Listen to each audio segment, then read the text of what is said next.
Welcome to the Fear and Greed Business News Afternoon Report for Wednesday, the 14th of February 2024, Valentine's Day. I'm Sean Aylmer. Every afternoon, we've got the 5 stories that happened today that you need to know about.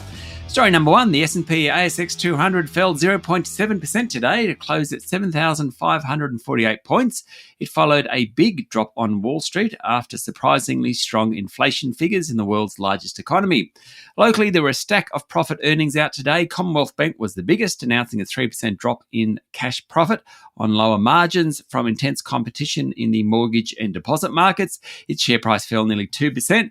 GrainCorp's share price fell 12% after it said profits would tumble on the back of lower grain production across Queensland, New South Wales and Victoria. The chair and CEO of building materials group Fletcher Building, that's 2 different people, they'll both exit the company, and the group wants to sell its underperforming TradeLink business in Australia. Now, Fletcher Link trades on both the New Zealand and Australian exchanges. It announced a half-year loss today, and its share price was down nearly 9%.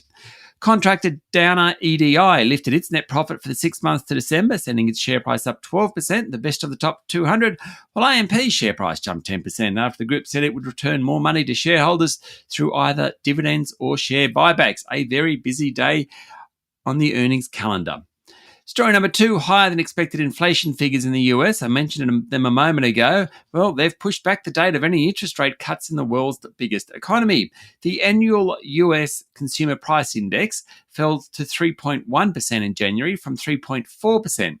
But analysts expected it to be 2.9%. Certainly it isn't a bad number, although the underlying figures suggest inflation might be picking up a touch. The figure gave pause to debate about rate cuts, and that sent the benchmark S&P 500 down 1.4% and bond yields rose. Consensus is now that the first rate cut in the US won't be until the middle of the year. Story number 3, about 220,000 homes and businesses in Victoria are still without power, a day after wild storms brought down transmission lines and damaged power poles, triggering a shutdown of huge Loy Yang A power station. Emergency crews are battling challenging conditions to clean up damage and restore services after the storms late yesterday. Premier Jacinta Allen said that 1 person was killed and at least 5 others were injured in the storms. The Australian Energy Market Operator said the number of properties without electricity was down from a peak of about 530,000 yesterday, but warned it would take time to repair damaged power lines and poles. AGL worked to restart its Loy Yang A power station in the Latrobe Valley after the generator tripped or automatically shut down amid the sudden loss of customer load when transmission lines came down. The power stations should be fully back online tomorrow. Story number 4, Chief of the Defence Force Angus Campbell has acknowledged defence is falling a long way short of meeting recruitment and retention targets, but says steps are being taken to boost the number of personnel. He told a Senate inquiry that Defence was 4,308 personnel below its authorised strength, and low unemployment rates often correlated to low recruitment rates.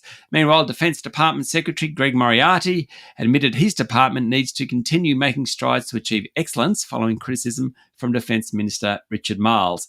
And finally, story number 5, Indonesians went to the polls today to choose a new president for the world's 3rd largest democracy. Defence Minister Prabowo Subianto is the frontrunner over 2 former governors to succeed the still popular Joko Widodo. Indonesia is on the verge of becoming a serious player in the global resource supply chain. Local nickel miners know it, with nickel prices slumping on the back of a flood of product from our northern neighbour. Mr. Prabowo says he will continue the policies that encourage Chinese investment in Indonesian mining, and that has implications for Australian miners.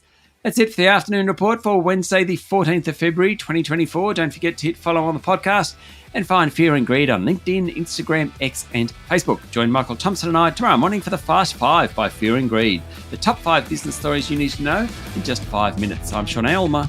Enjoy your evening.